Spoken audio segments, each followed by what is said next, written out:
survival system suits to settle in for the journey. About 3 hours into the mission, the crew completed their proximity operations or PROXOPS demonstration, which tested Orion's handling systems. And once that demonstration was complete, the ICPS fired its engines again for a disposal burn, and Orion continued its high Earth orbit.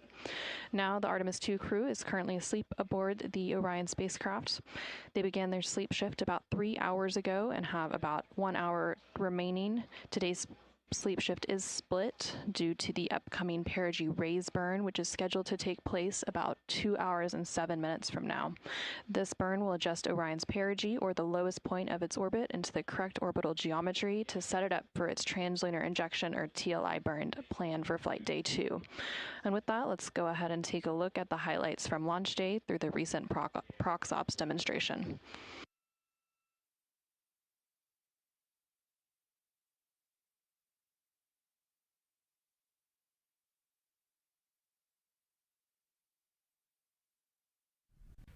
Welcome, and thank you for joining us live from NASA's Kennedy Space Center, where we are beginning a new chapter in America's human spaceflight story. We are so humbled to have thousands of people here in person to witness this, and the many more watching online from around the world. I'm NASA's Megan Cruz, and this is NASA astronaut Nicole Ayers. Thanks, Megan. What a historic day to be here. What a historic day to be here. Obviously, for what we see right behind us here, the SLS rocket and Orion spacecraft on launch pad 39B. Artemis II is a nearly 10-day flight test to prove NASA can safely fly astronauts around the moon before attempting to land on it in just 2 years, hopefully. Yes, like you said, it's a test flight, so we're going to put humans on this rocket for the first time ever, and we're going to test out the systems on board and hopefully get around the moon. And in charge of liftoff today is Launch Director Charlie Blackwell-Thompson. She and her team are just across the street from us inside of the Launch Control Center. They kicked off continuous around-the-clock operations just before 5 p.m. on Monday and started fueling the rocket about 4 hours ago. That com cap will also connect into the suit, which then eventually connects into the capsule through an umbilical there. So there's a lot of cords and wires. You can see them tuck in that cord under his chin right now. And so the suits they're wearing, they're called the Orion Crew Survival Suits, or OX suits.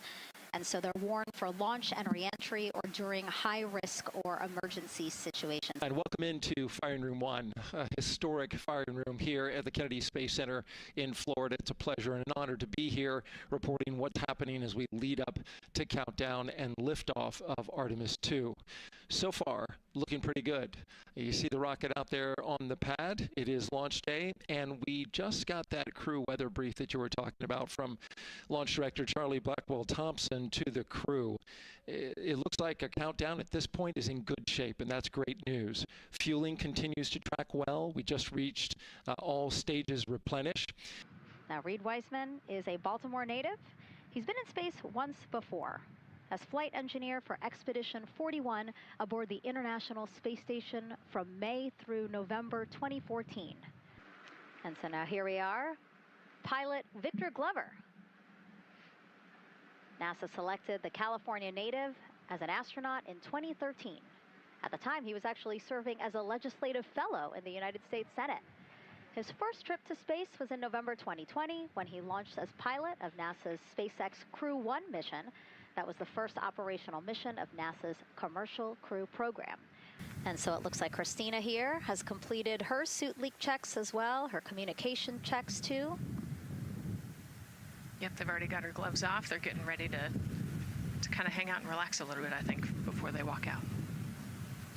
She is a mission specialist for this mission, native of Grand Rapids, Michigan.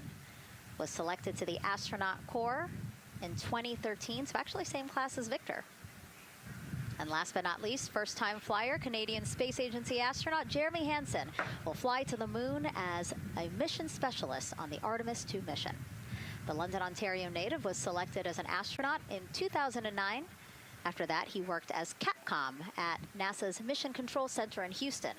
The team you see here in this room today has been training extensively to prepare for the highly dynamic phase of flight that begins shortly after engine ignition. Teams here will be monitoring the flight of the Space Launch System, Orion, and of course the Artemis II crew on board as they make their way from the Kennedy Space Center into Earth orbit.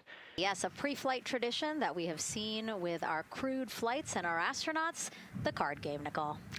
Yeah, this is a fun time for the crew. Kind of relax a little bit, play a card game with the chief. You can see Scott Tingle there is the dealer today. Looks like they're playing high card wins. So Victor won. He's out. Now Jeremy's out. There are two schools of thought on this game. Either you want to get rid of all your bad luck or go out on a high note. So it looks like the crew chose we're going out on a high note. Now, the SLS, or the Space Launch System, very big, very powerful. It is going to be producing 8.8 million pounds of thrust at launch. And like I mentioned, very large, as you can see here, going to stand about 322 feet tall with Orion there on top, just a little bit taller than the Statue of Liberty. And here we are, the closeout crew in the White Room getting ready for the astronauts who have just left crew suit up and are now walking down a hallway to greet some family and friends downstairs. Commander Reed Weissman, Pilot Victor Glover, Mission Specialist Christina Cook, and Jeremy Hansen. And here they are, NASA's Artemis II crew.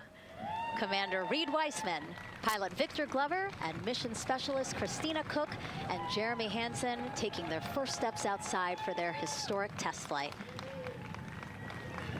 To a wonderful applause from the crowd. They're looking really excited Some and big really smiles. ready. I love that. It's a great day for us. It's a great day for this team. A few words from Reed. Great day for us, the team, he said. Thumbs up, more thumbs up. Of course, a lot of pictures. We hear some camera shutter clicks back there. I love the energy of this crowd. Let's go. And so now the crew walking over to each of their pens. The first people closest to them, of course, their family members who got to quarantine with them, correct? Yes.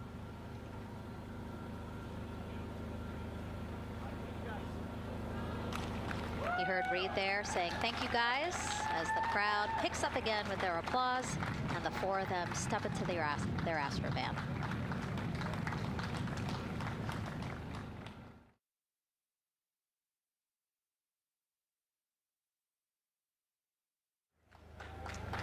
And there they go. And off they go. Reed, Victor, Christina, and Jeremy now on their way to launch pad 39B, where they will fly to the moon. Something no human has done in over 50 years. They may also set a new record as the farthest humans have ever been from Earth, a record set by the Apollo 13 crew almost 56 years ago today. Yeah, we talked about how tall this rocket is earlier. Wow. Look at that. Yeah, look at that point of view, yeah. And now we're watching the crew walk across the crew access arm, getting a beautiful view of Kennedy Space Center. From 274 feet. Woo. Nicole laughs because Nicole is also, like Reed, does not like heights. Do not like how open that crew access arm is. Oh, and he's already turned around and walking in. You can see Dre's protecting his helmet and his visor there from all that metal. Yeah. It's a tight squeeze, but they've done this a lot, so Reed's already all the way across the capsule. Yeah, that was fast. Impressive, Reed. Impressive. That's why you're the commander. Oh, a heart there from Jeremy again. Yep, Canada. Yeah. Canada is about to get into Orion.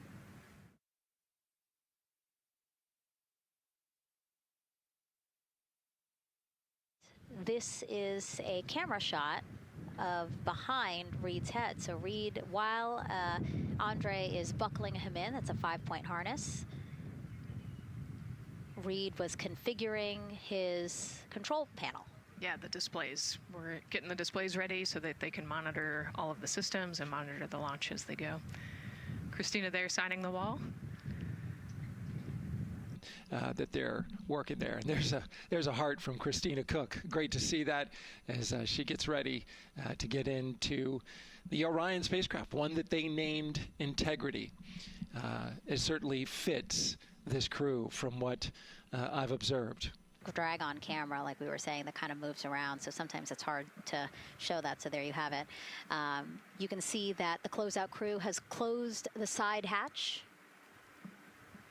And so right now, that's a panel that they have to close out in order to then close the next hatch, which is the launch abort system hatch. We are currently not working any constraints with regards to the rocket or the ground systems. But the launch team has been made aware of an issue that the range is working. And currently they're monitoring that work that is going on over at the range. We understand that that issue is related to the flight termination system. Now, the flight termination system, just to give you a quick explainer, every rocket has a flight termination system. It's the system that the Eastern Range here uses in order to send a destruct signal to a rocket in case it veers off path. So it's a very critical, important safety component. The bottom line of all this is, at this moment, the range is no-go. But that is not stopping us from moving forward in the countdown. We can continue to process and work the countdown. The closeout crew will continue to do their work, and the launch team will continue to do their work as well. We're just getting an update, in fact, about what I was about to report out on the range, and the good news is the range is go. As we see now, live inside of the White Room at the launch pad, the closeout crew has closed the launch abort system hatch. You saw there, we took it live. Took a lot of them, I think all of them. Except for one. I think it took all 3 or 4 of them to push that hatch door close, and then they felt around the perimeter of the door to make sure that everything was sitting just right.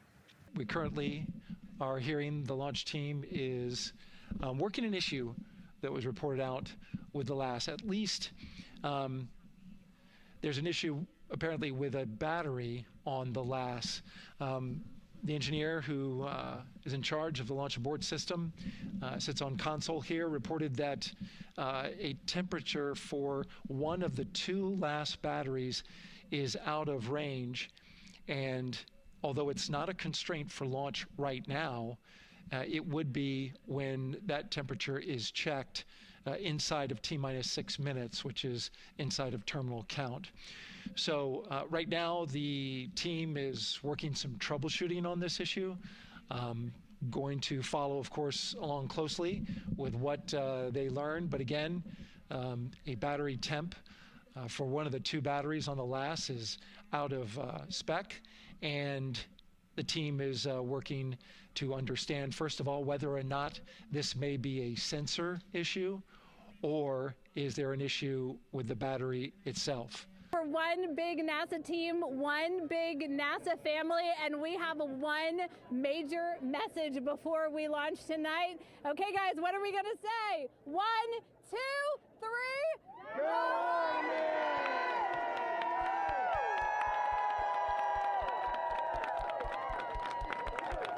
Great news, too. Remember, the team was tracking an issue with the launch abort system battery. They appear to have cleared that issue, so we are go for launch. All right, thank you, Megan and Nicole, and just want to give you an update on the launch abort system that you just reported that they cleared. They believe, they're convinced, this is an instrumentation failure. So there are 2 batteries on the LAS. The LAS, of course, and with the help of my 2-year-old son's model rocket, Daniel said I could use this, so it's okay. The LAS is right here. It's the tower above Orion. Orion capsule is inside of here. It's used to pull Orion off the rocket in case something's going on with the rocket, either on the pad or in flight. 2 batteries are bad. Well, I'm sorry, one of the 2 batteries reported an out-of-family temperature, and it was very much out of family. And so they checked their data going back into the vehicle assembly building where they recharged the batteries and worked on them. And they have good, solid data, they reported, that tells them that this is an instrumentation failure, that there's something wrong with the sensor. And so they took it before the mission management team, which has to accept the risk, any changes to launch commit criteria, which this would be one, and they all fully accepted it. So now we are clear as far as that constraint is concerned. NTD COSE hold requested. Copy that.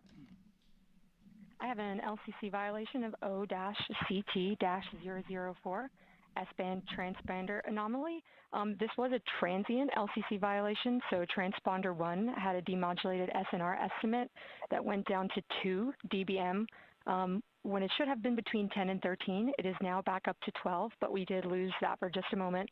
It does not appear that we lost our bit sync or carrier lock, which would be indicative that we lost our lock with the vehicle. So at this point, recommendation would still be go. However, we do have a pre-planned contingency procedure if we want to look at that. But again, this was transient, so we're back in a nominal range. Yeah, us taking a look at the data right here, looks like that was a single sample. Yeah, copy that. RFTS does report that they also lost lock for about 5 seconds. So I would love to ask KUS and see if they also lost lock with the vehicle for any extended amount of period. Yeah, so from our perspective, the allowance is effectively up to 30 seconds, up to 3 samples based on the 1/10 hertz. This is not an LCC violation, I believe. Yes, sir. I would agree with that at this point. Copy that. We're checking with KUS on 232. I don't think they have 212 access. We're trying to verify, but it sounds like they have a loss of lock as well. About 2 seconds. Okay. And I guess for both KUS and COSE, do we have lock now? That's affirmed. We do have lock for COSE.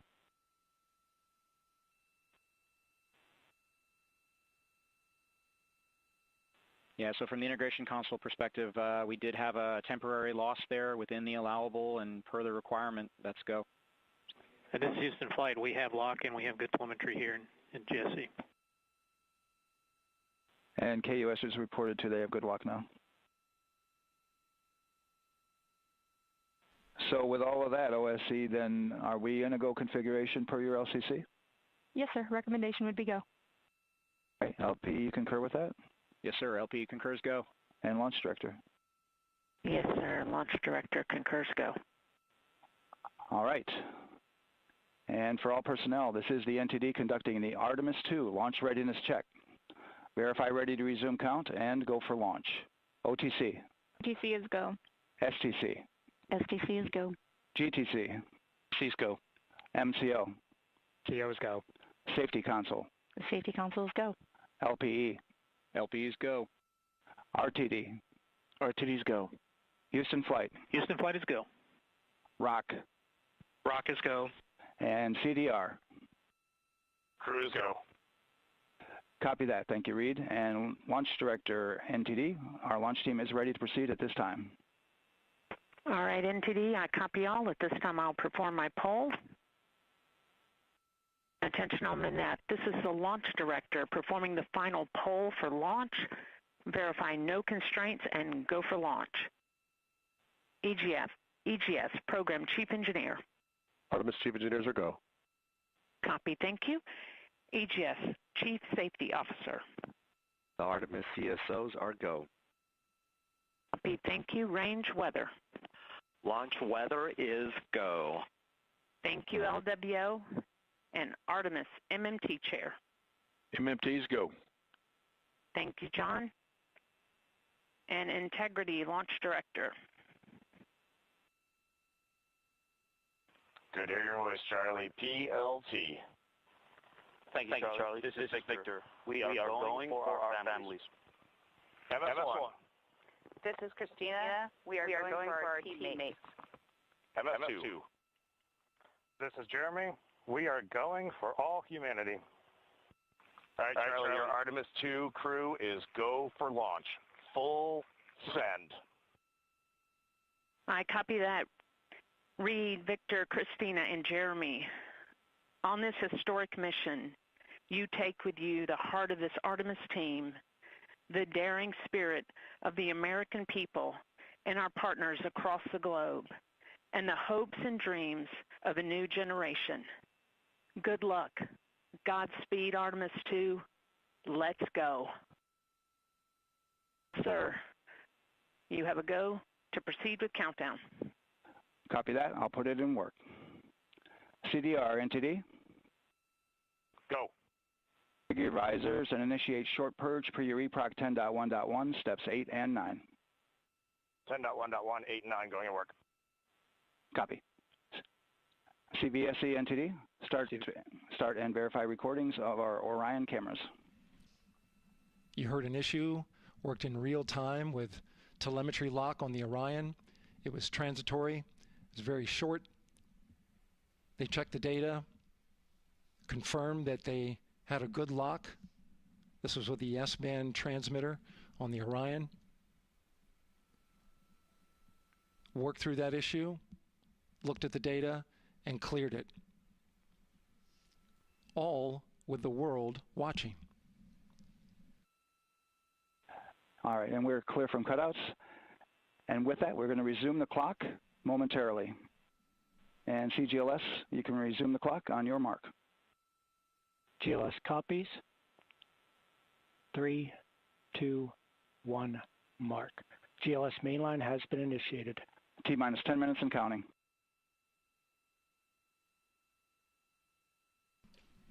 And that begins terminal count. Our new T0 is 6:35 p.m. Eastern Time. 6:35 p.m. Eastern Time. We are now counting down to liftoff of Artemis 2. GLS is go for crew access arm retract. And there you see the crew access arm moving away.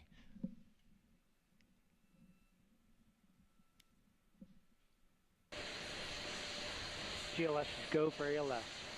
Great call out. The rocket is on its own. 4 brave explorers ready to ride the most powerful rocket NASA has ever launched. Sound suppression water is flowing. 15. And here we go. 10, 9, 8, 7. RS-25 engines lit. 4, 3, 2, 1. Booster ignition. And liftoff. The crew of Artemis 2 now bound for the moon. Humanity's next great voyage begins. Good roll pitch. Roger, roll pitch. Houston now controlling the flight of Integrity on the Artemis 2 mission around the moon. Integrity, AMT high. AMT high. On time passing 30 seconds into the flights. Integrity passes the alternate MECO. Target milestone. Mission Control Houston seeing good performance on the 4 main engines. Space Launch System core stage. Integrity, 3 miles in altitude. Traveling more than 1,200 miles per hour.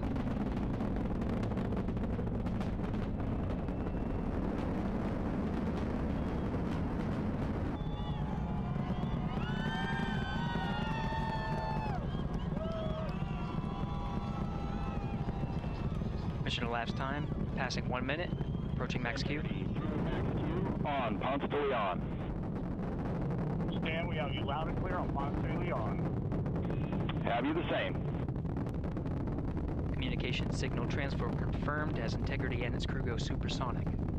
Approaching 90 seconds into the Artemis 2 mission. Integrity is 14 miles in altitude, 8 miles downrange, traveling more than 2,600 miles per hour.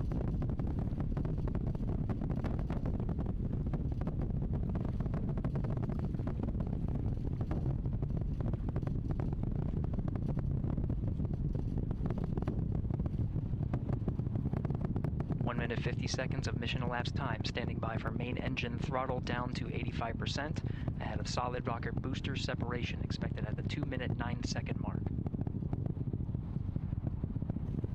We see throttle down.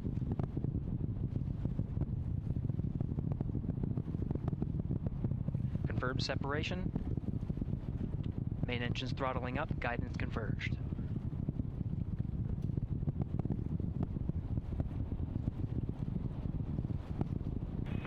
Integrity, guidance converged, performance nominal, upper stage RCS ready.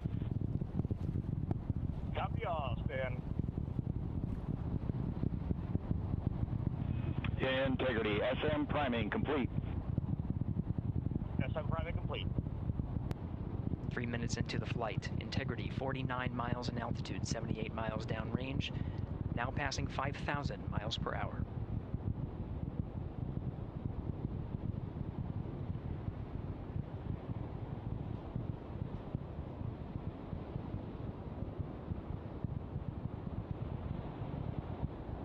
Standing by for launch abort system jettison.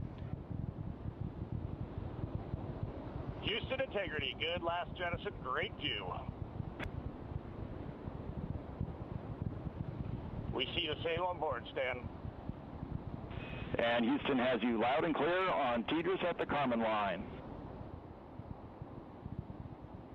Outstanding, Stan, we have you the same.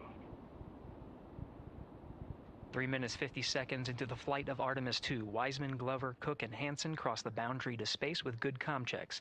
GPS signals acquired after last jettison now working on internal checks to verify accuracy.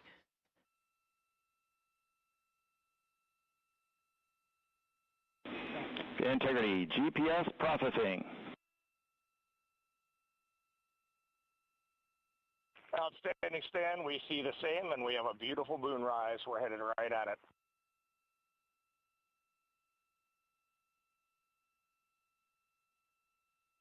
Integrity and nominal MECO, core stage separated.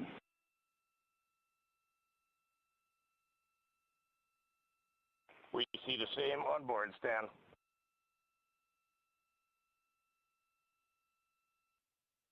Nine minutes of mission elapsed time. Integrity crew of Reed Wiseman, Victor Glover, Christina Cook, and Jeremy Hansen now in orbit around the Earth at the beginning of their journey to the moon.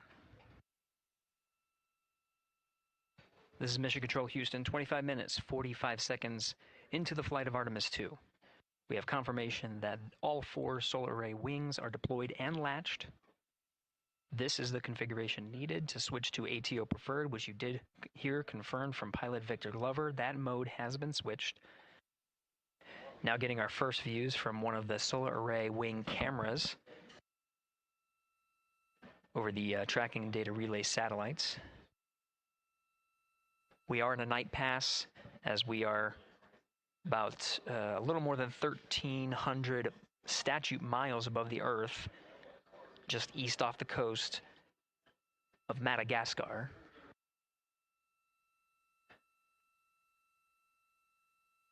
You can see the perigee-raise maneuver from the main engine of the ICPS firing from the solar array wing. Standing by for confirmation of cutoff.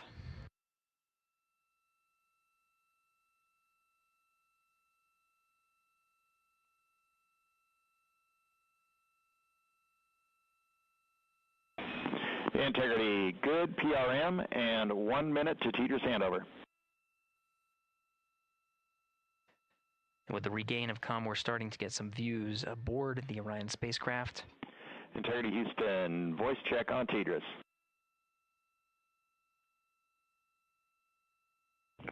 Loud and clear, Stan Hallis. And we now have you the same. Good to hear your voice. In the meantime, Mission Specialist Christina Cook working on the activation of some environmental control life support systems and waste management systems. Currently, as teams on the ground analyze some troubleshooting of the activation steps that she was going through, she'll gather some of the backup waste management capabilities that they have aboard Integrity, just as a precaution while the teams assess how to address what was reported down from Mission Specialist Christina Cook on the fault light. At this time, the Flight Dynamics Officer confirms that it was a good burn, so they are on a good trajectory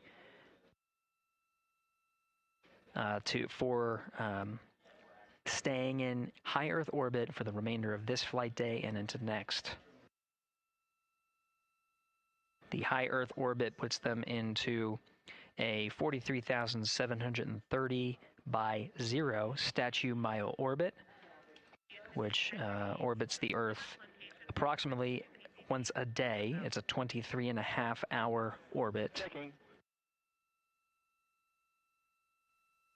For the first time since they arrived in space, you're looking at a live view of the Artemis II crew in the Orion spacecraft.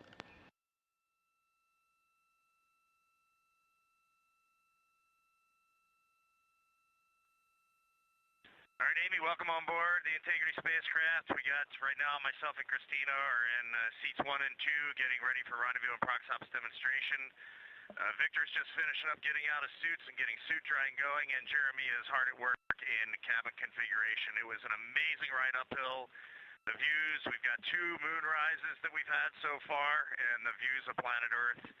We've circled it completely, and we forgot how beautiful it is to look down on Earth. We're hearing some comms from the crew as they're preparing for their proximity operations demonstration. And we have just had, for the first time in over 50 years, humans join the Deep Space Network. Now, we're used to people being on the Near Space Network, the Tracking Data Relay Satellite System with the International Space Station. But again, first time in 50 years that we will have crew traveling far enough to be on that Deep Space Network. This view coming live from Orion, now just 3 hours and 10 minutes since liftoff today from Kennedy Space Center. As you have heard, Mission Control Houston is go for the crew to conduct the proximity operations demonstration. Again, we will see the separation of the interim cryogenic propulsion stage coming up first in just under 12 minutes. Standing by for separation.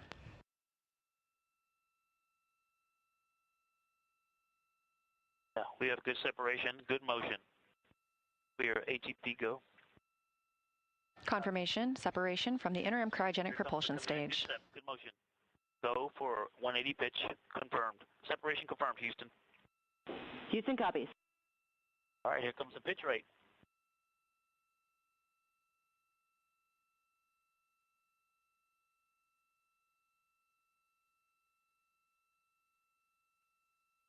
I see it. Look at that.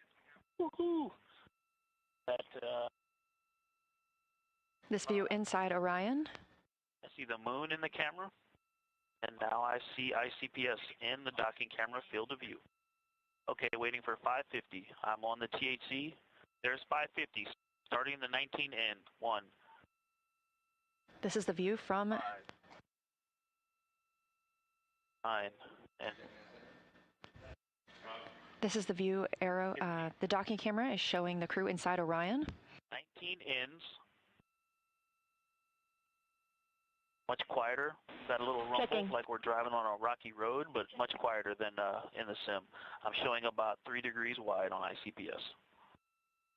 And it's holding right near the center.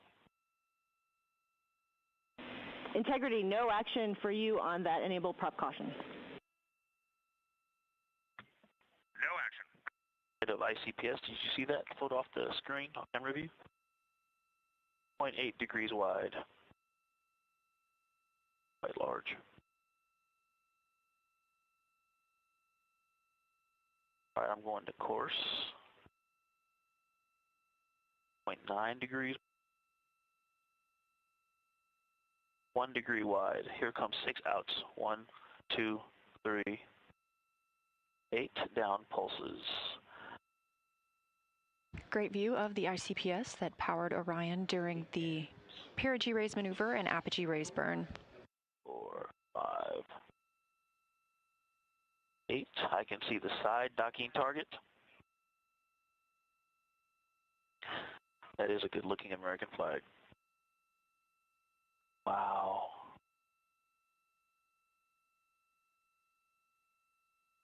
Copy. Going off, Fox. Great flying with you, Houston. Nice vehicle. Great job, Victor, and to the entire crew, and we enjoyed your excitement at seeing ICPS out the window. With proximity operations complete and the upper stage separation burn complete as well, we are now looking to the ICPS, or interim cryogenic propulsion stage disposal burn. We will not see this or get data on it. It will burn up upon re-entry over Earth's atmosphere over the Pacific Ocean. And it actually looks like a crescent Earth there in the background. This view coming from one of the solar array wing cameras aboard Orion.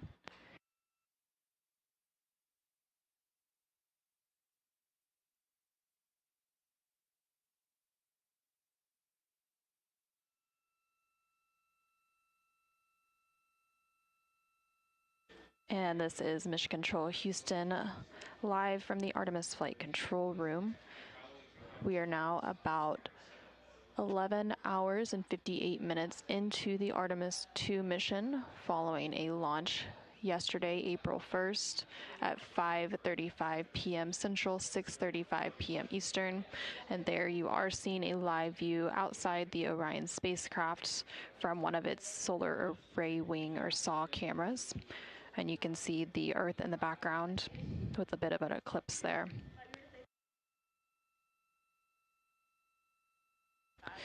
The crew is expected to wake up in about 30 minutes. They've been in their sleep period for about 3.5 hours now. Their sleep shift is split today so that they can complete the perigee raise burn in the middle of that sleep shift. That perigee raise burn, or PRB burn, is scheduled to start in about an hour and 33 minutes from now.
spacecraft's solar array wing or SAW cameras. The spacecraft has 4 total solar array wings on the service module. Each solar array The 4 solar arrays are used to convert light into electricity, and they can turn on 2 axes to remain aligned with the sun for maximum power. And that view that you're currently seeing from those cameras on the solar array wings, looking back at Earth, a little bit of a crescent Earth in that eclipse.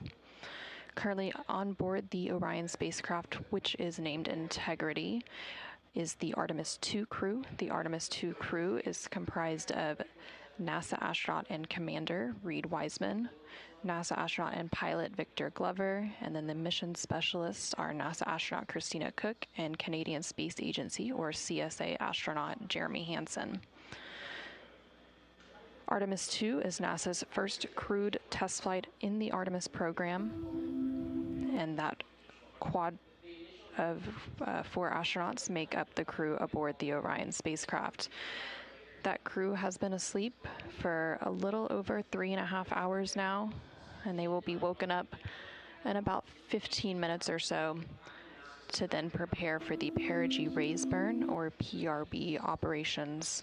And that burn is scheduled to take place in about 1 hour and 20 minutes from now.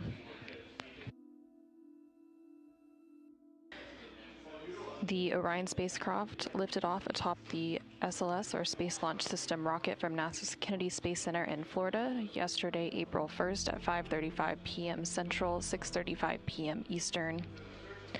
Following launch, the SLS rocket placed the Orion spacecraft into orbit, and the crew completed 2 laps around Earth, checking out the spacecraft while still close to home.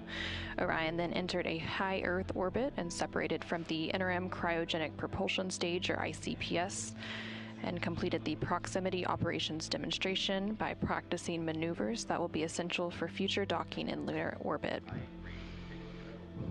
The Artemis II mission aboard the Orion spacecraft is designed to help confirm that the Orion systems work and are designed for crew in deep space. Again, the crew is currently asleep, but they will be awoken here shortly, as they will then step into operations to prepare for the perigee raise burn. That perigee raise burn will adjust Orion's perigee, or the lowest point of its orbit, into the correct orbital geometry to set it up for its translunar injection, or TLI burn, which is planned for Flight Day 2. Following the perigee raise burn, the crew will perform a brief checkout of their emergency communications on the deep space network at the most distant point of their high Earth orbit, which is necessary before completing that TLI burn tomorrow. And after that emergency communications checkout is complete, the crew will then resume their sleep period, and they will get another about 4 hours of sleep before they begin their Flight Day 2.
This is Mission Control Houston, live in the Artemis Flight Control Room as we continue to provide live continuous coverage of the Artemis 2 mission following the liftoff of the Space Launch System, or SLS, rocket and the Orion spacecraft yesterday, April 1st at 5:35 p.m. Central, 6:35 p.m. Eastern. We're now about 12 hours and 20 minutes into the Artemis 2 mission. The crew is currently asleep, but they are scheduled to be awoken in a little less than 5 minutes from now to prepare for the perigee raise burn. And this burn is an additional engine firing to get Orion into the correct orbital geometry for its translunar injection burn. And that translunar injection burn is scheduled to take place on flight day 2, and that is the last major engine firing of the mission. It will propel Orion on a path towards the moon and set it on its free return trajectory that will ultimately bring the Artemis 2 crew and the Orion spacecraft back to Earth for splashdown. So though it's only 2 days into the mission, the TLI burn essentially doubles as Orion's deorbit burn. After that TLI burn takes place, there will be 3 smaller outbound trajectory correction burns, or OTC burns, that will use Orion's orbital maneuvering system engine, which you can actually see there on your screen. It's that larger engine in the center of the Orion spacecraft service module. And those views that you're seeing on your screen are live views coming from the solar array wing or SAW cameras on the Orion spacecraft. So again, those smaller outbound trajectory correction burns will use that OMS, or orbital maneuvering system engine, over the course of the 3 days following the TLI burn, which is scheduled for flight day 2. And so those correction burns ensure that the spacecraft stays on target for its journey around the moon. And then just before the crew goes to sleep on flight day 5, they will enter the lunar sphere of influence, which is when the pull of the moon's gravity will become stronger than the pull of the Earth's gravity. And then on flight day 6, we will have the lunar flyby, which is when the crew will go around the far side of the moon and observe with human eyes the features on that far side of the moon. And it'll also be when they make the closest approach to the moon for this mission. And then after they complete that lunar flyby, they will begin their return back to Earth.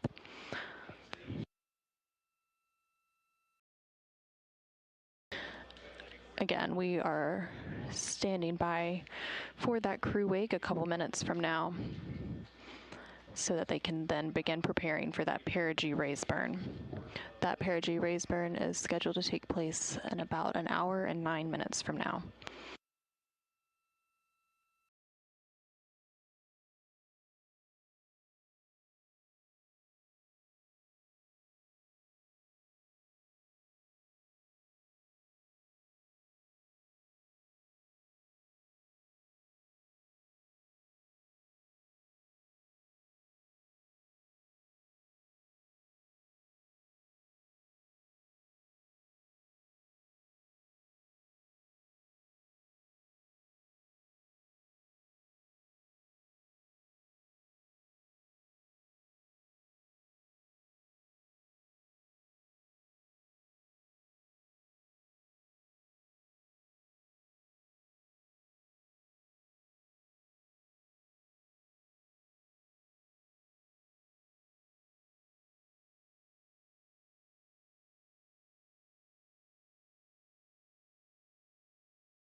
And this is Mission Control Houston. You just heard the Wake Up song that was played up to the crew. These songs were selected by the crew. They coordinated with the Capcom or capsule communicators for the Artemis 2 mission to select the songs that will play for each of their wake-up periods. So throughout the mission, every time the crew is woken up, you will hear a little clip of a different song each day. And that tradition of wake-up music does date back all the way to the Apollo era.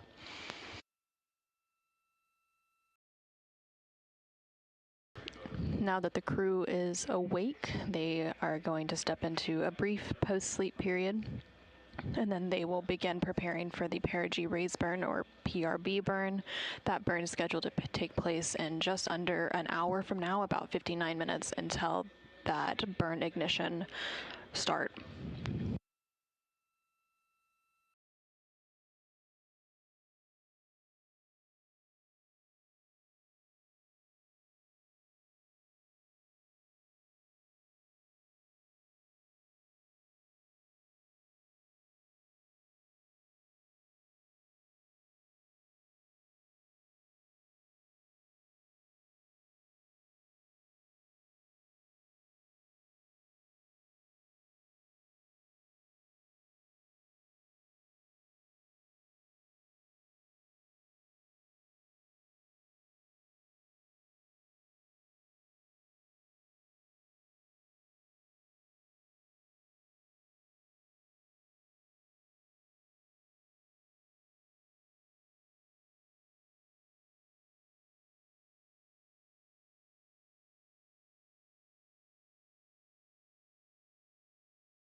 This is Mission Control Houston from the Artemis Mission Control Room. The crew of the Artemis 2 mission aboard the Orion spacecraft was recently awoken with some wake-up music. They're currently in a brief post-sleep period, and then they will begin preparing for the perigee raise burn. That perigee raise burn is scheduled to take place in about 54 minutes from now. There on your screen in the top left, you can see the Artemis real-time orbital website, and this provides the real-time data and telemetry from the Orion spacecraft when we don't have live views outside of the spacecraft itself. The Orion spacecraft, following a liftoff on top of the Space Launch System, or SLS rocket, yesterday, April 1st at 5:35 p.m. Central, 6:35 p.m. Eastern, is now in a high Earth orbit. It is about 43,000 miles away from Earth. For reference, the International Space Station is in low Earth orbit and is typically about 260 statute miles away from Earth at any given time. In the bottom right hand of your screen, you can see a view of the Artemis Flight Control Room here in Mission Control Houston. Currently on console here in the Artemis Flight Control Room is the Orbit 2 team of flight controllers. Similar to the International Space Station Flight Control Room, the Artemis Flight Control Room will be monitored and manned 24/7. There will be 3 orbits of flight controllers for the duration of the Artemis 2 mission. Those 3 shifts are known as orbits. So the Orbit 1 shift came on console following the ascent of the SLS rocket and the Orion spacecraft, and then they handed over to the Orbit 2 team of flight controllers at about 2:30 a.m. Central, 3:30 a.m. Eastern Time. And then shortly after the perigee raise burn, or PRB burn, is complete, the Orbit 3 team of flight controllers will come on console and take the crew through the remainder of their sleep period before they enter into Flight Day 2 and prepare for the TLI, or translunar injection burn, which will send Orion and its crew around the moon and back. Again, we are standing by and preparing for that perigee raise burn. That perigee raise burn expected to take place in about 51 minutes from now.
This is Mission Control Houston, live from the Artemis Flight Control Room. The Orbit 2 team of flight controllers is currently being led by Flight Director Paul Kanya. The Artemis 2 crew aboard the Orion spacecraft named Integrity is currently awake in a post-sleep period, and then they will begin preparing for the perigee raise burn, or PRB, operations. In preparation for that burn, again, that burn is scheduled to take place in about 41 minutes. There are going to be some star-fueled maneuvers that take place, and these maneuvers are managed by the GNC, or Guidance, Navigation, and Control Officer, here in the Artemis Flight Control Room. This console is responsible for managing inertial measuring units, global positioning system receivers, barometric altimeters, and the position, state, and attitude health of the Orion spacecraft. And they are also responsible for commanding attitude maneuvers. On your screen, you are seeing views from the Artemis Real-Time Orbit website, or AROW, A-R-O-W. And this website is available to the public on nasa.gov, and we will provide views from this data and telemetry site when we don't have live views from the cameras on board the Orion spacecraft. So currently, the Orion spacecraft is about 43,000 miles from Earth and about 223 miles away from the moon. This is following a launch yesterday, April 1st at 5:35 p.m. Central, 6:35 p.m. Eastern. As the spacecraft completes some of those starfield maneuvers in preparation for the perigee raise burn in about 40 minutes from now, the spacecraft is using its guidance, navigation, and control system to complete those maneuvers, and that system on board Orion is responsible for knowing where the spacecraft is and where it is going, and controls the propulsion system to keep Orion pointed in the proper direction and on the correct trajectory. There are several different guidance, navigation, and control systems that can be used on Orion. It does have a star tracker system, and the star tracker operates like a camera but is very sensitive and takes pictures only of stars. And by comparing the pictures to a known star catalog, the sensor determines spacecraft attitude during orbital operations. Once those starfield maneuvers are complete, there will be some final burn targeting that will take place to ensure that the spacecraft is in the proper attitude. For the perigee raise burn, that final burn targeting is slated to take place in about 8 minutes from now.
Houston, Integrity, good morning. We are with you for PRB ops. And Integrity and Christina, good morning to y'all as well. Things are progressing well with PRB ops. We can do a quick tag up here shortly once we get our story ready.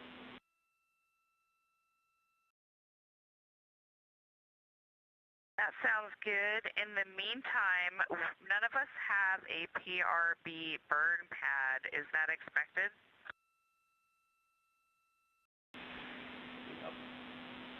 That is expected. We are in the process of uplinking a burn pad right now, and the burn pad will be labeled with a version 2. I'll let you know when we think it's on board.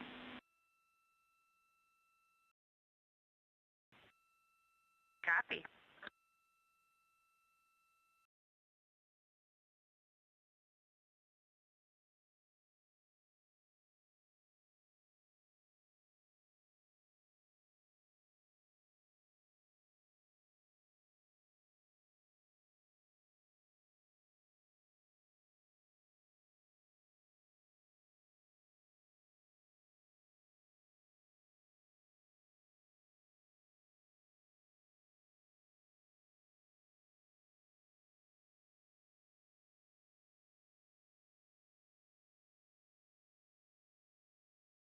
And this is Mission Control Houston. You just heard a little bit of communication there on the Orion to Earth loop, and that is the voice link between the ground and the Orion spacecraft. So that was NASA astronaut Christina Cook, who is one of the mission specialists aboard the Orion spacecraft. Again, there are 4 crew members currently living and working on the Orion spacecraft as part of the Artemis II mission. So Christina was speaking directly with the team here in Mission Control Houston, specifically the Capcom or capsule communicator, and that flight control position serves as the direct voice link between the crew and the ground. And during that conversation, Christina did ask about a burn pad, and these are plans for each burn that are uplinked to the crew so that they can follow along with the execution steps, and they know exactly what the ground is following along with, and they can also follow along with the same plan. Again, that PRB or perigee raised burn is scheduled to take place in about 34 minutes. And coming up here shortly, the mission control team here in Houston will do their go, no-go poll for that PRB burn.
Houston integrity for cabin temps.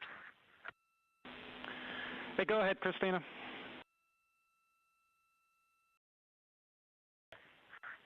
Yes, it is very cold in the cabin. Any chance you can make it warmer or reduce the cabin fan speed a bit more so the ventilation is not blowing as hard?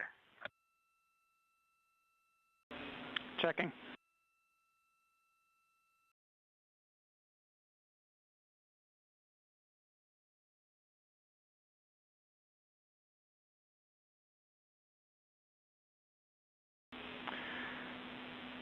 Yeah, Christina, understand. While y'all were asleep, we did turn one of our knobs that we have, and that was the rad loop set points, and we saw a very small increase in the temperature. And so we're going to take a look at some of these shell heaters, and we'll let you know when we start putting some of that in work, and we can see if that affects the temperature in a positive way.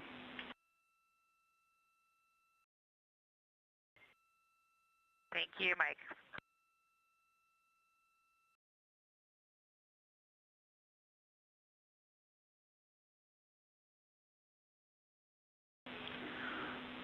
Also, Christina, when y'all get a chance up there, we'd appreciate an AGA reading.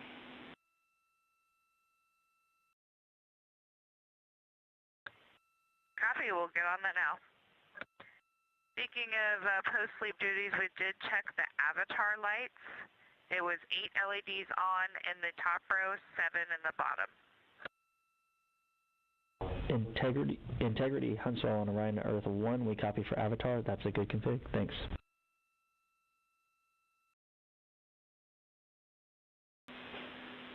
And Integrity Houston, the burn pad Copy, is... and hello, Huntsville.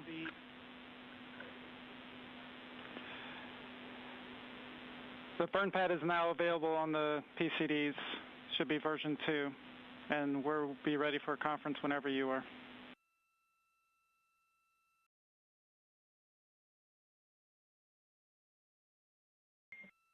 We see it, and give us a few.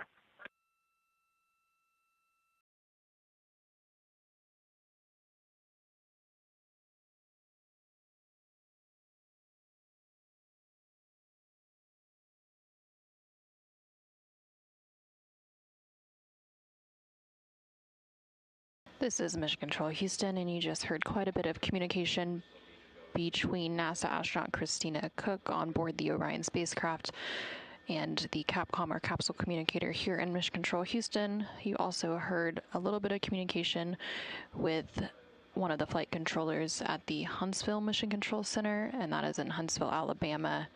That is the Payload Operations Integration Center, and they're typically responsible for managing science payloads.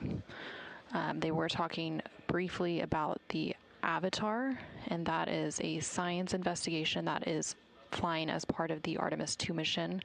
Avatar stands for a Virtual Astronaut Tissue Analog Response, and this investigation will use organ-on-a-chip devices, or organ chips, to study the effects of increased radiation and microgravity on human health. Currently, the team here in Mission Control Houston continues to prepare for the perigee raise burn scheduled to take place in about 29 minutes from now. The final targeting for that burn is currently underway. Ready for the conference. Also, are we go to start our targeting, our final targeting at this time?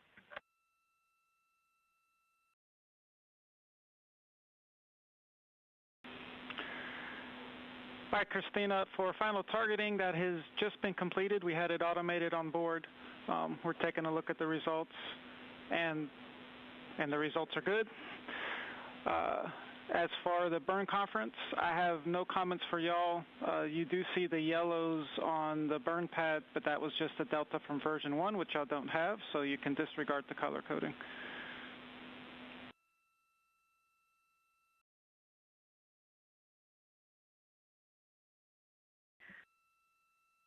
Okay, great. We just saw that final targeting come in as well, and the UTC of ground generation in the files we have is April 2, 26, time 10:20.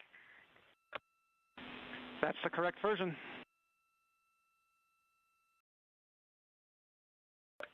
Excellent. Anything else for us in the burn conference?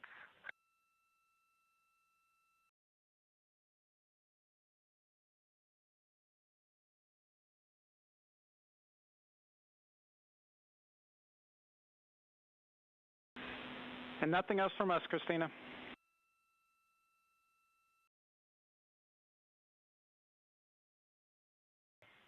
All right, with that, we will continue executing.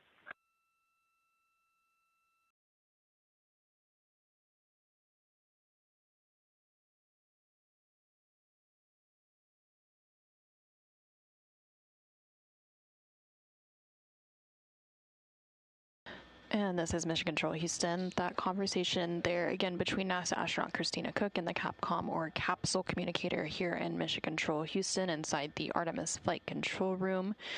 That was the final burn conference ahead of the PRB or perigee raise burn, and those burn conferences typically take place ahead of any burn during the mission to ensure that the crew on board the Orion spacecraft and the team here in Mission Control Houston are on the same page, and that there are no questions or updates that need to be communicated ahead of those burns. Again, that perigee raise burn is scheduled to take place in about 27 minutes from now.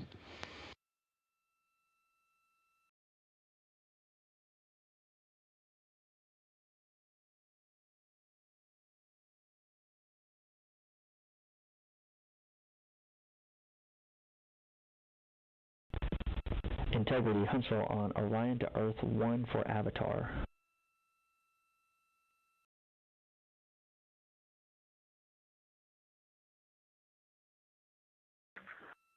Go ahead for Avatar. Yes, Integrity. Just wanted to get some clarity on which LED was not illuminated. There should be a number underneath or above the LED. Just need to get the number of that LED that is not illuminated.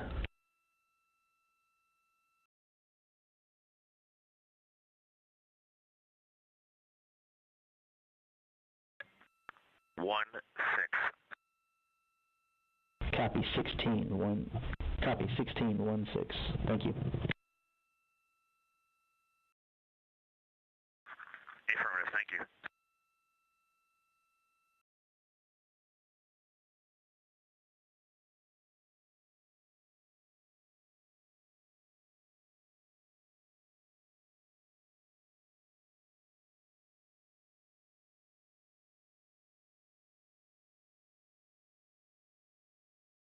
And this is Mission Control Houston. Again, you are hearing some additional communication between the crew on board the Orion spacecraft. That Orion spacecraft was named Integrity by the crew, so you will often hear the teams on the ground calling up to Orion. They will refer to it as Integrity, and when the crew on board Orion is calling down, they will typically call down to Houston. During that brief communication, though, the crew, namely NASA astronaut Reed Wiseman, was actually communicating with the Mission Control Center in Huntsville, Alabama, at the Marshall Space Flight Center. That is specifically the Payload Operations Integration Center, and they are responsible for conducting end-to-end mission operations for science payloads specifically. So they were having a brief discussion about one of the science payloads on board the Artemis II mission, known as the Avatar. And the Avatar is, it stands for a virtual astronaut tissue analog response, and it is an investigation that is using organ chips to study the effects of radiation and microgravity on human health.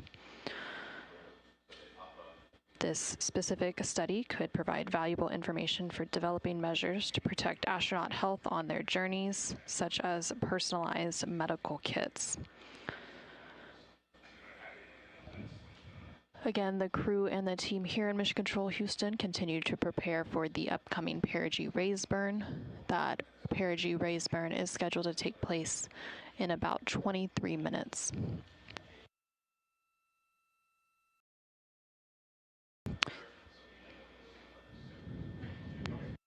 The perigee raise burn will adjust Orion's perigee, or the lowest point of its orbit, into the correct orbital geometry, to then set it up for its translunar injection, or TLI burn, which is planned for Flight Day 2. After the perigee raise burn, or PRB burn, is completed in about 23 minutes from now, the crew on board the Orion spacecraft will perform a brief checkout of their emergency communications on the Deep Space Network once they are at the most distant point of their high Earth orbit, which is necessary before that TLI burn. And then after that emergency communications checkout is complete, the crew will then resume their sleep period. Again, their sleep period for today was actually split into two parts, about 4 hours for each part of their sleep period, in order to complete the perigee raise burn that is scheduled for about 22 minutes from now.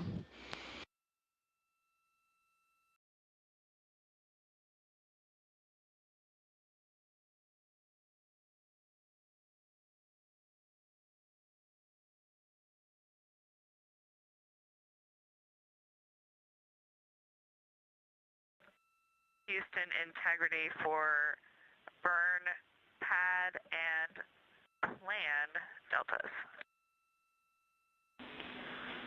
Go ahead, Christina. Hey, Mike, two small items. The trim limit on the burn pad is 0.2. On the plan, we see 0.1. And second item, Our burn pad has a predicted EI time. Can you verify we can ignore that for now?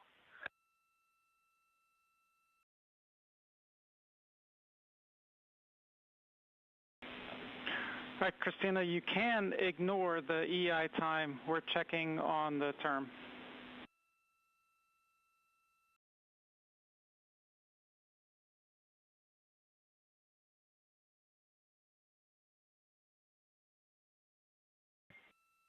Okay, good readback. And with that, our next check with you is for your go, no-go confirmation.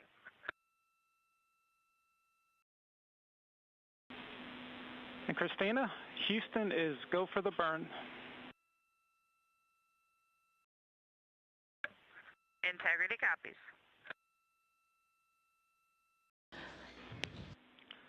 All right, Christina, and you are correct. Trim limit is 0.1. Copy,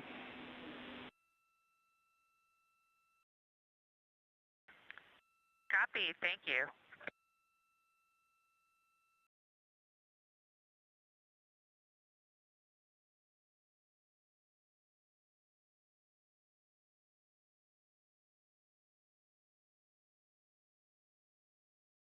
This is Mission Control Houston, and we do have confirmation that the team here in the Artemis Flight Control team, or in the Artemis Flight Control room, are go for the perigee raise burn. That burn expected to take place in about 20 minutes from now. There was some additional discussion between the Capcom or capsule communicator here in Mission Control and NASA astronaut Christina Cook, currently on board the Orion spacecraft. They were talking about some of the data that is in the burn pad. Again, that is a plan that is uplinked to the crew ahead of any burn to ensure that the crew and the team here on the ground are on the same page about the specifics of that burn. Currently on your screen, you're seeing a look at the Artemis real-time orbit website, or AROW, A-R-O-W. That website is available to the public on nasa.gov throughout the duration of the mission, and we provide those live views here on our continuous coverage feed when we don't have live camera views from the Orion spacecraft itself. But this view provides the live data and telemetry coming from the Orion spacecraft. So currently the Orion spacecraft is about 43,000 miles from Earth, and then it has about 223,000 miles to go until it gets to the moon. Again, this comes following a liftoff yesterday at 5:35 p.m. Central Time, 6:35 p.m. Eastern Time. The Orion spacecraft lifted off atop that SLS, or Space Launch System rocket, from NASA's Kennedy Space Center in Florida.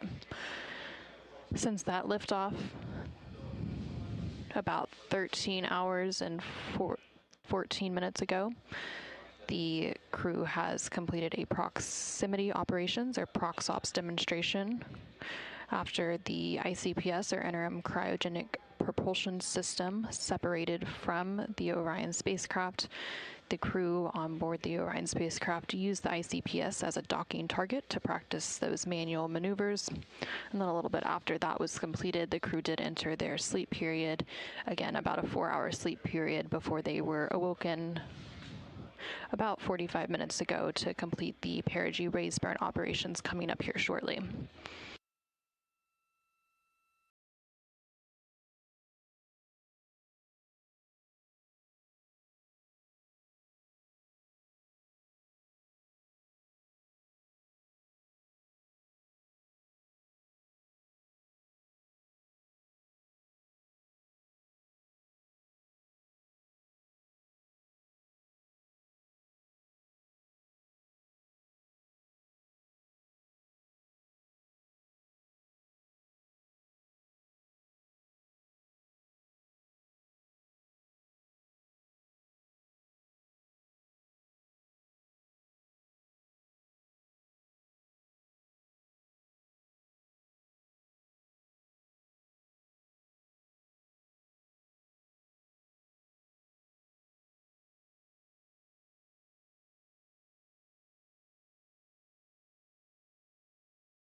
This is Mission Control Houston as the Orion spacecraft and its crew, along with the team here in Mission Control Houston inside the Artemis Flight Control Room, continue to prepare for the upcoming perigee raise burn, slated to take place in about 15 minutes from now.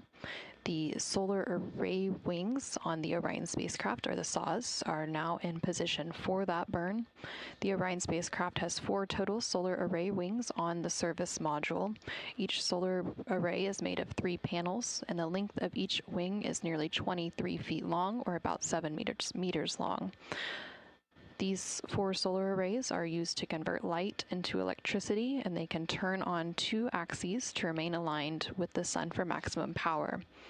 And on that visualization there in the center of your screen, you can see those 4 solar array wings on the Orion spacecraft.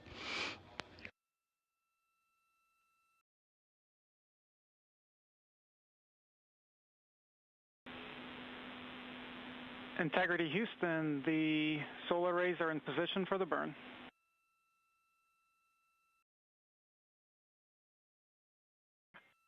Integrity copies.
Integrity Houston, less than a minute to the burn attitude maneuver.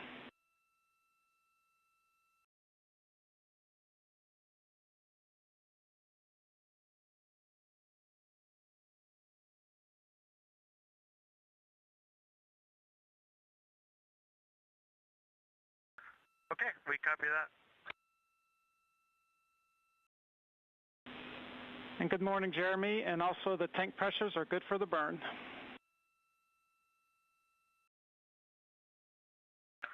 Okay, we copy that.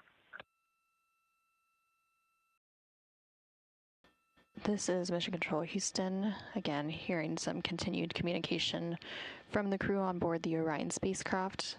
That Orion spacecraft currently in a high Earth orbit, preparing for its perigee raise burn in about 11 minutes from now. The team here in Mission Control Houston calling up to the crew through the Capcom or capsule communicator position, confirming that the Orion spacecraft is in the correct attitude for that burn. The attitude is the orientation or the pointing direction of the spacecraft. and it is determined by 3 different rotational axes known as pitch, roll, and yaw. And it is important to ensure that the spacecraft is in the correct attitude prior to the upcoming perigee raise burn, but also in preparation for any of the burns.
Integrity Houston, we see y'all in the burn attitude.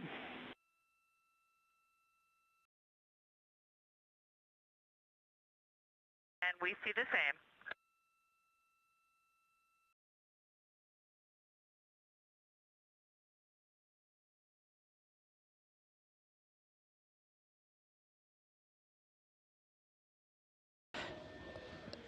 This is Mission Control Houston. We are about 5 minutes away from the perigee raise burn. That burn expected to last about 1 minute and 4 seconds. We just heard confirmation from the Capcom, or capsule communicator, here in Mission Control Houston, up to NASA astronaut Christina Cook on board the Orion spacecraft, confirming that the Orion spacecraft is in the correct attitude for the upcoming perigee raise burn. And the spacecraft attitude refers to the orientation or the pointing direction of the spacecraft.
And this is Mission Control Houston. We are about 1 minute out from the perigee raise burn.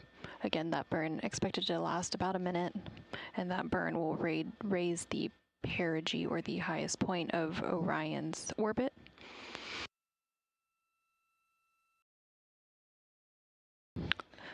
apologies, the burn will adjust Orion's perigee or the lowest point of its orbit into the correct orbital geometry to set it up for its translator injection or TLI burn. Again, that TLI burn is planned for flight day 2. After the perigee raise burn is completed in just a few moments, the crew will then step in to perform a brief checkout of their emergency communications system on the Deep Space Network. After that checkout is complete, they will then prepare for their sleep period, which will then last about another 4 hours.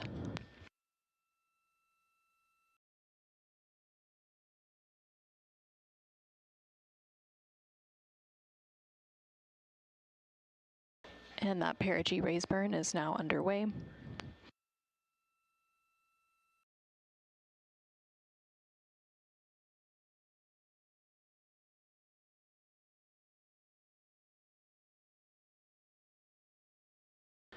And there on your screen, you can see the 8 pulsex engines on the Orion spacecraft. Now this is a visualization of the Orion spacecraft, as we don't currently have live views from the spacecraft itself, but this uses the data and telemetry from the spacecraft. Again, this perigee raise burn expected to last about a minute. Currently everything is proceeding as planned.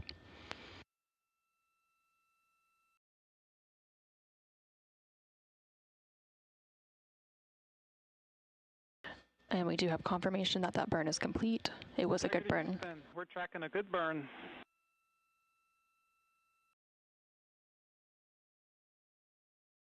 And we see the same, and with a bonus trim burn.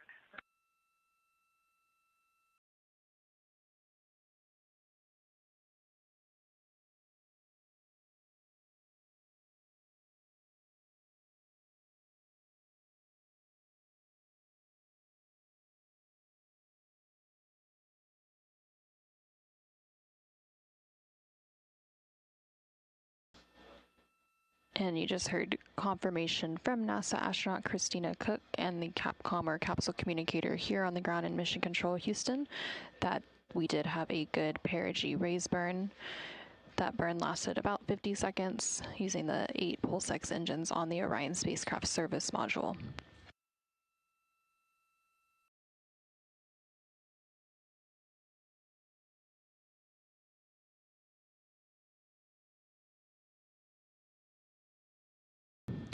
And there on your screen, you are seeing a live view of the Orion spacecraft from one of its solar array wing cameras. And you can also see another one of the solar array wings on the bottom right hand of your screen from the Orion spacecraft.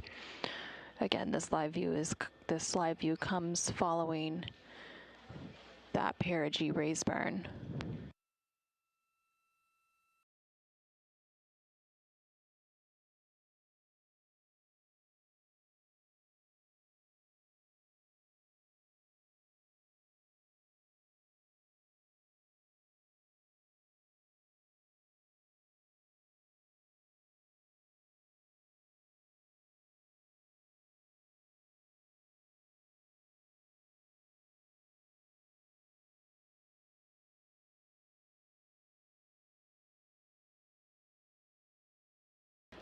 And there in the distance, now just going off of the screen, we did see a distant view of the moon following that perigee raise burn coming from that solar array wing camera. Again, the Orion spacecraft is currently about 220,000. And good morning, Victor. We'll take those readings. Good morning, Mike. You have CO2 2.8. O2 19.0, 68.1 degrees, 14.55 psi. All right, Victor, we copy all. Really appreciate it. Happy to help.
Houston, integrity. We would like to ask you to finish up step 23 of orbit burn execution for us, if that's okay, so we can get position for the EMR comm check.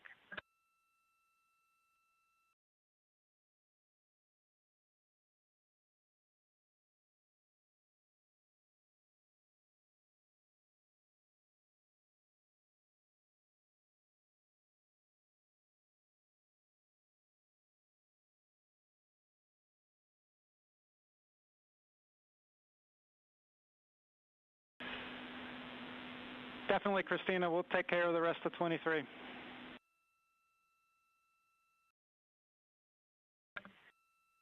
Thank you.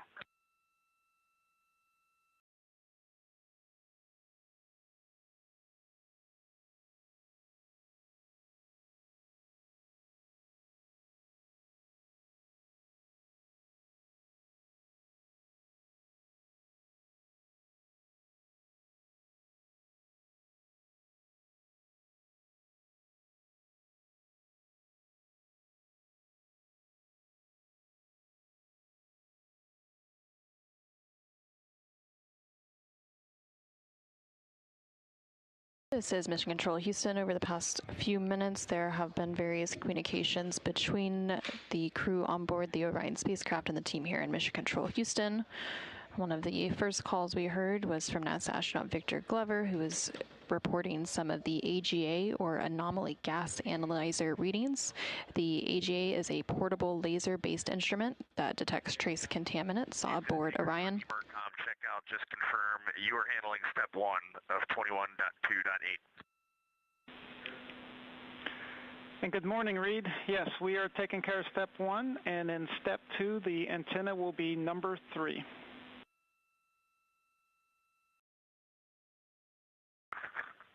Copy 3.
And this is Mission Control Houston. The crew is now stepping into their emergency communications checkout using the Deep Space Network.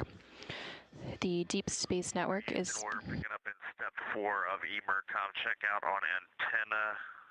Well, we'll get to antenna 3 in a second. Houston copies.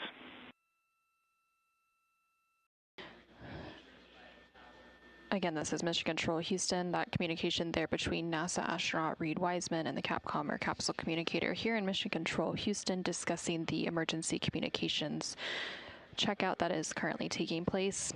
Again, that emergency communications checkout is being done connected to the Deep Space Network. The Deep Space Network is NASA's international array of giant radio antennas that support interplanetary spacecraft missions, plus a few that orbit Earth. And this Deep Space Network also provides radar and radio astronomy observations that improve our understanding of the solar system and the larger universe.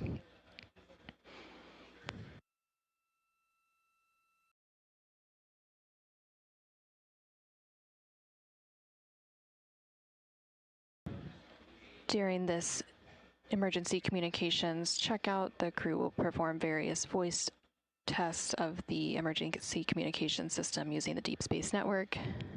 This checkout is being done to ensure that if the Orion spacecraft was to lose communications, they would be able to regain communications from Mission Control Houston using this emergency comm system in the event it lost that communications.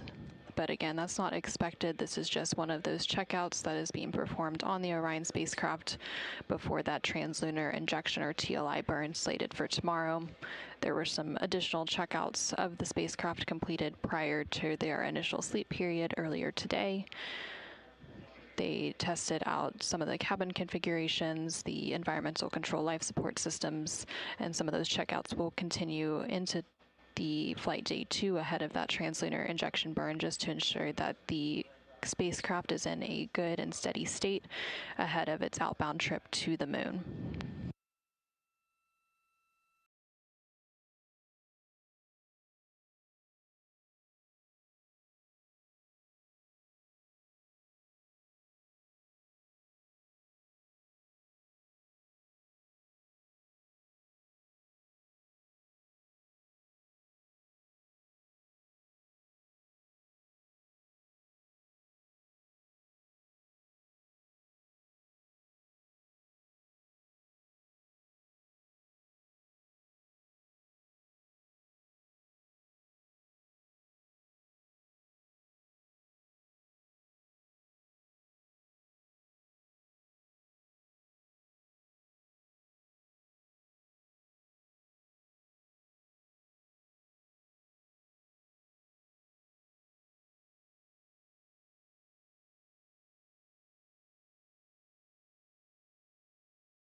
Houston, integrity end of line, comm checks.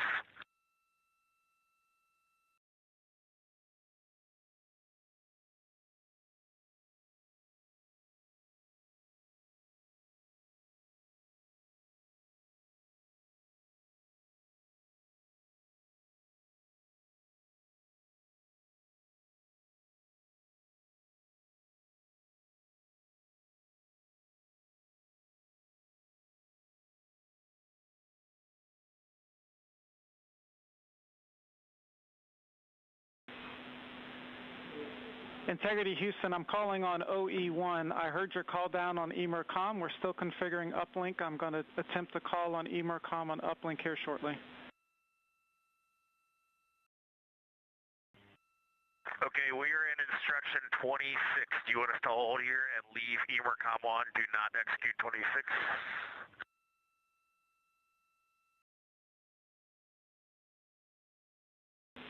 Yes, let's stay here, please. Let's stay here, please. Hey, Mike, we have you loud and clear on emercom as well.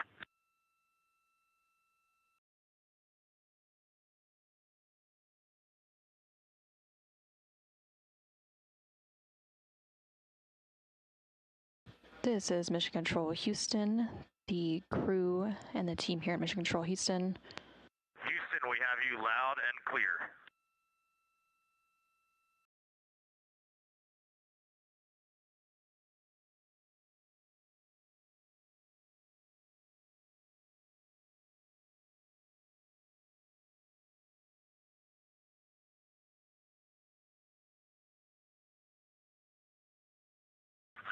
Okay, copy that.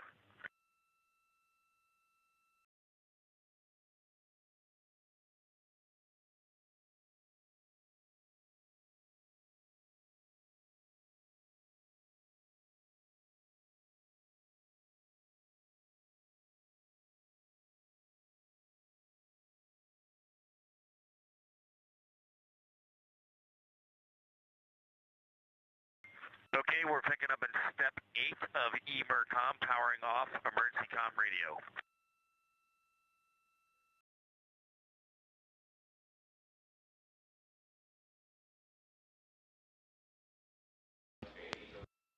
This is Mission Control Houston, the crew here on the ground, along with the Artemis 2 crew on board the Orion spacecraft, just completed their emercom or emergency communications checkout using the Deep Space Network, and that checkout was successful on both ends. Again, this is just part of a series of checkouts of various different systems on board the Orion spacecraft ahead of the translunar injection burn. That TLI burn is slated to take place in about 12 hours from now, and that burn will send Orion and its crew outbound toward the moon and back.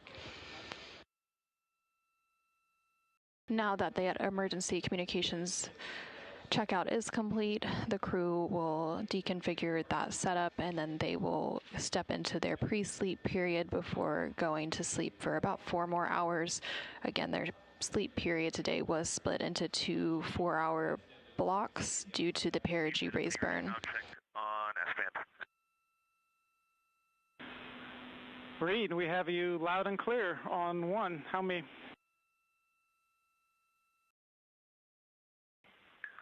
We have you the same. We just didn't want to let you go without saying the view out window 3 from about 38,000 nautical miles of the entire half of the Earth is spectacular. I love to hear that so much, Reed. So glad you guys are getting to experience it. I do have 3 quick questions for y'all before we sign off for the rest of the night. Go with your 3 quick questions, and then I'll give you one more kind of sit-rep update here. Fabulous. Can you just give us a quick report on the audio quality for emercom in terms of like clarity and pacing and stuff?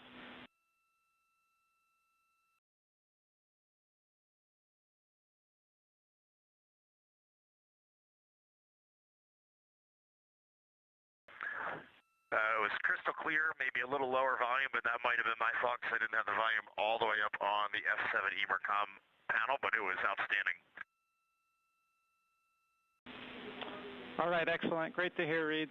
And then my other question is about the cabin temperature. We did raise the shell heaters. It looks like it's gone up a couple of degrees in there. Hopefully that's a little better. The question is, was the coldness more just from the cold air directly coming from the vents, or would you say it was just a general cabin temperature?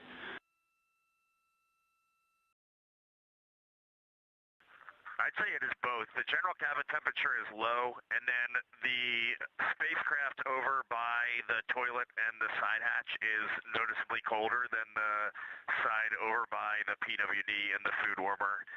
It's high airflow volume and just cold air.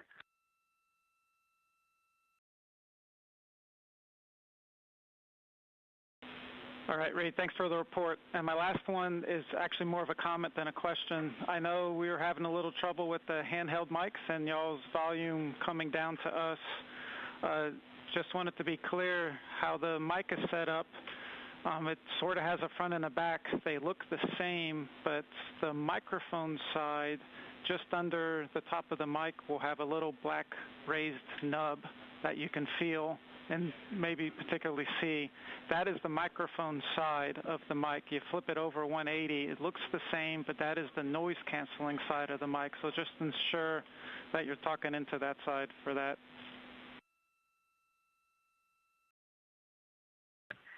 And that is a great note. We've adjusted by how we hold the mic. I do confirm we are speaking into the mic side. And how has the volume been on this operation? Just by how we hold the mic, I do confirm we are speaking into the mic side. And how has the volume been on this operation? Great. Ever since y'all have been awake for this PRB ops, it's been loud and clear. We have no concerns.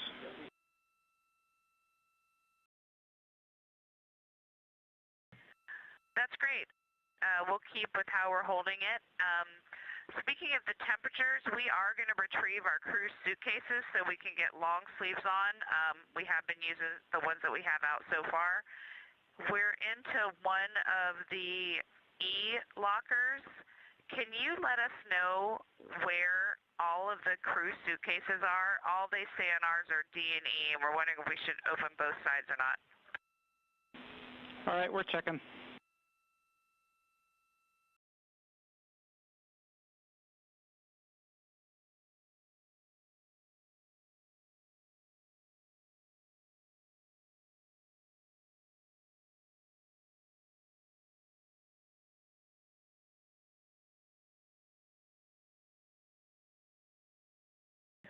And Mike, we found Glover Hansen in the E locker so far.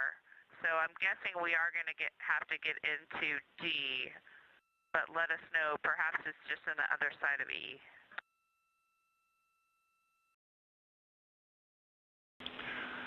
All right, and yes, got confirmation down here. We do expect you to go into locker D Delta to get the other suitcases.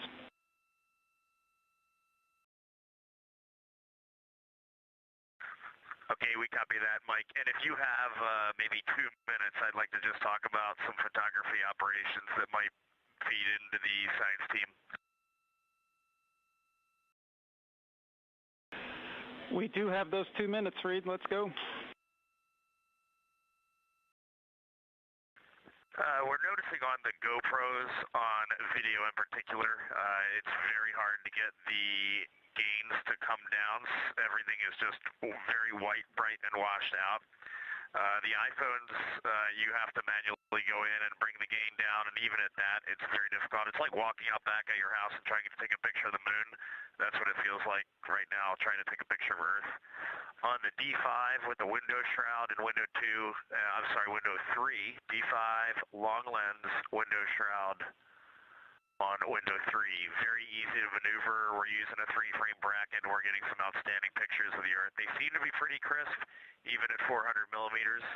So on a good first hack, the window shroud with the long lens is a very workable solution.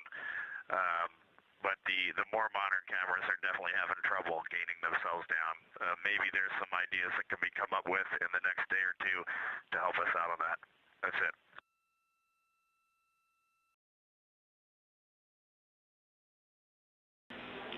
All right, Reed, we copy all. Appreciate the input there. We'll go take a look at it and see if we can come up with something for you. In addition, we are going to go ahead and lower the cabin fan speed by another 1,000 RPMs, and hopefully this helps with it, and we can reassess in the next morning.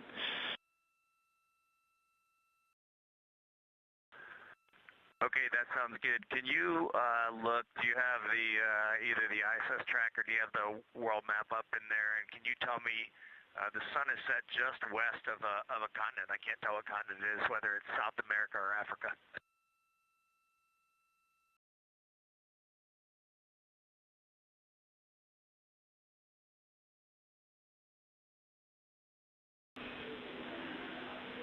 So Reed, we're expecting that sunset that you're seeing right now should be right on the Indian continent in India.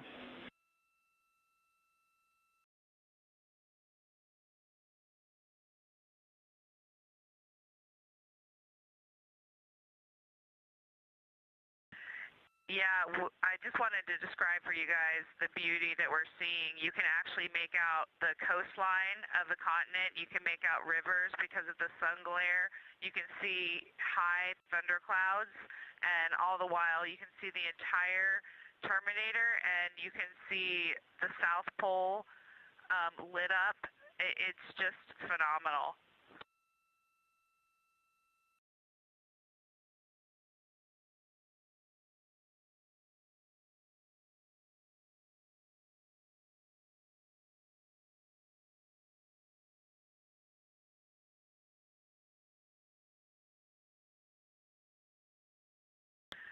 And even from this far, you can make out a slight pink hue along the terminator. It is just absolutely phenomenal. You guys look great.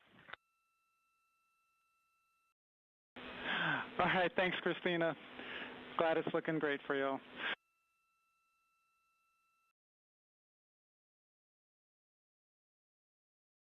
And I'm glad we got to do some comm checks with you for real, Mike. I know, I wouldn't miss it for anything else in this mission, so I made sure, Dr. Love here, I got this emercom shift just for this.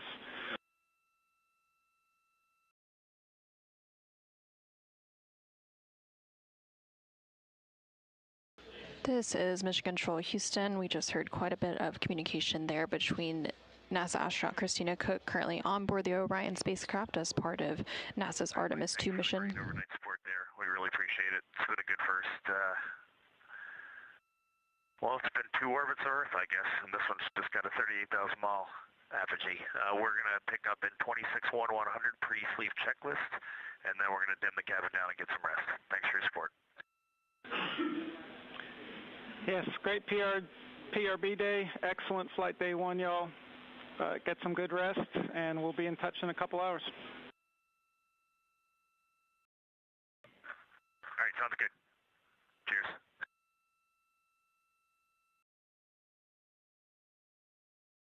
Again, this is Mission Control Houston. Again, that chatter between both NASA astronauts Christina Cook and then NASA astronaut Reed Wiseman, currently on board the Orion spacecraft as part of the Artemis 2 mission. The Orion spacecraft recently completed a perigee raise burn, and then they completed an emergency communications checkout, and now they are preparing to go back to sleep for a few hours before they prepare to enter Flight Day 2. But during some of that communication, they were talking about the cabin temperature inside the Orion spacecraft, requesting that the temperature be increased if possible. And then they were also discussing some of the views that they are seeing from the windows of the Orion spacecraft, particularly looking back on Earth. It sounds like the view from the Orion spacecraft, about 43,000 miles away from Earth, is quite spectacular, in the words of NASA astronaut Christina Cook. In regard to the cabin temperature, that is being worked by the EECOM position here in Mission Control Houston. That stands for Emergency Environmental and Consumables Manager, and they are responsible for the internal thermal control systems, air and water supply, and purification system, and they also manage emergency response. The equivalent of this flight control position in the International Space Station Flight Control Room is known as ethos. Again, on your screen you are seeing views from the Artemis Real-Time Orbital website, or AROW. These views are provided when we do not have live views from the Orion spacecraft cameras itself, but it uses the data and telemetry. Go ahead.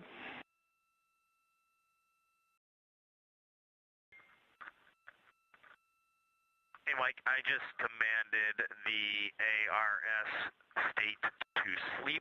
I just want to let you know, in case you guys are doing some manual commanding on those fan speeds, I might have just overridden you with that.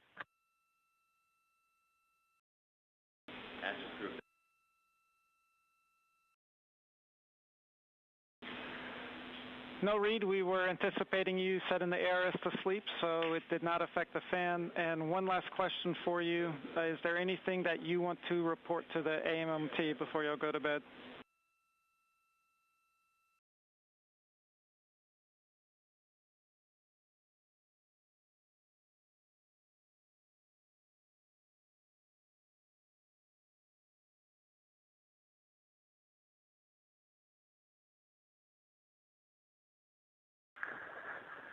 On the technical side, Mike, I'm sure you all are covering it down there. We are getting a lot of SM prop system cautions.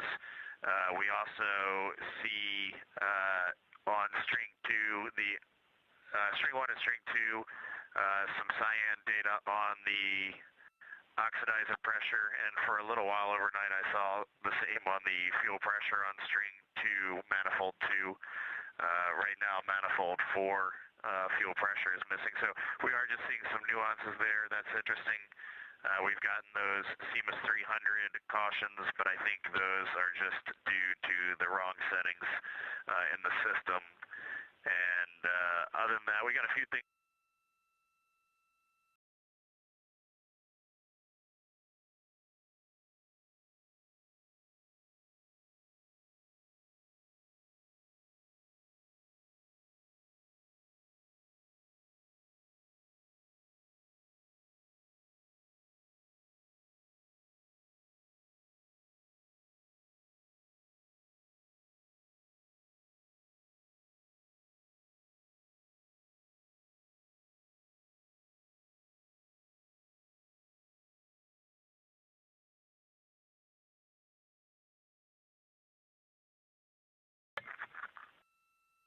Integrity on 1 contact.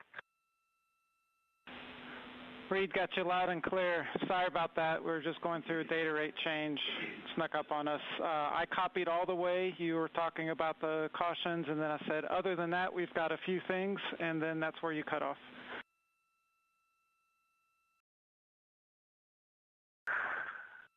Okay, just looking over the SM prop system, there's some missing data from time to time on string 1 and string 2 manifolds on the pressure side, and we see that kind of shifts across different manifolds overnight. And right now, manifold 2 and 4, actually 5, 2, 4, and 5 all show either missing oxidizer pressure or fuel pressure. We've just been watching that.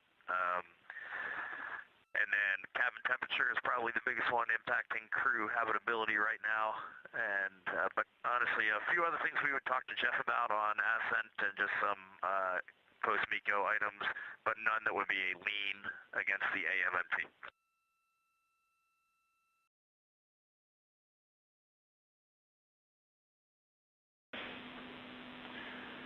All right, copy all, Reed.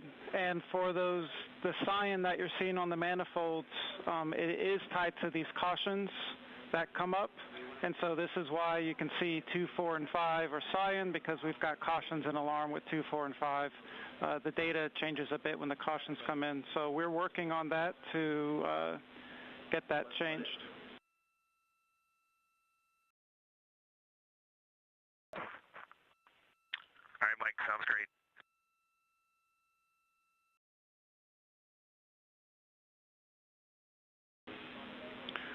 All right, Reed, that's all we have. Y'all have a great night.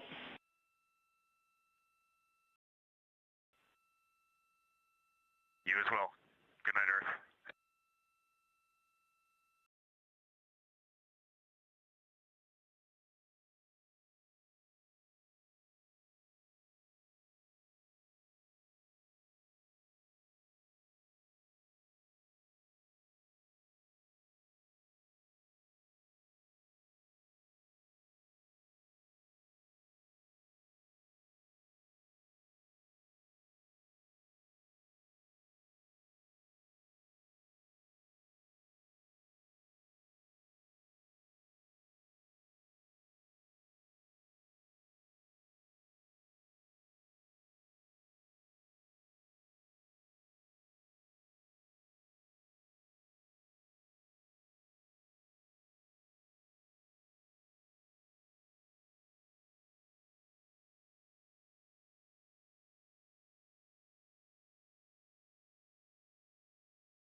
This is Mission Control Houston, live in the Artemis Flight Control Room, where the Orbit 2 team of flight controllers is wrapping up their shift.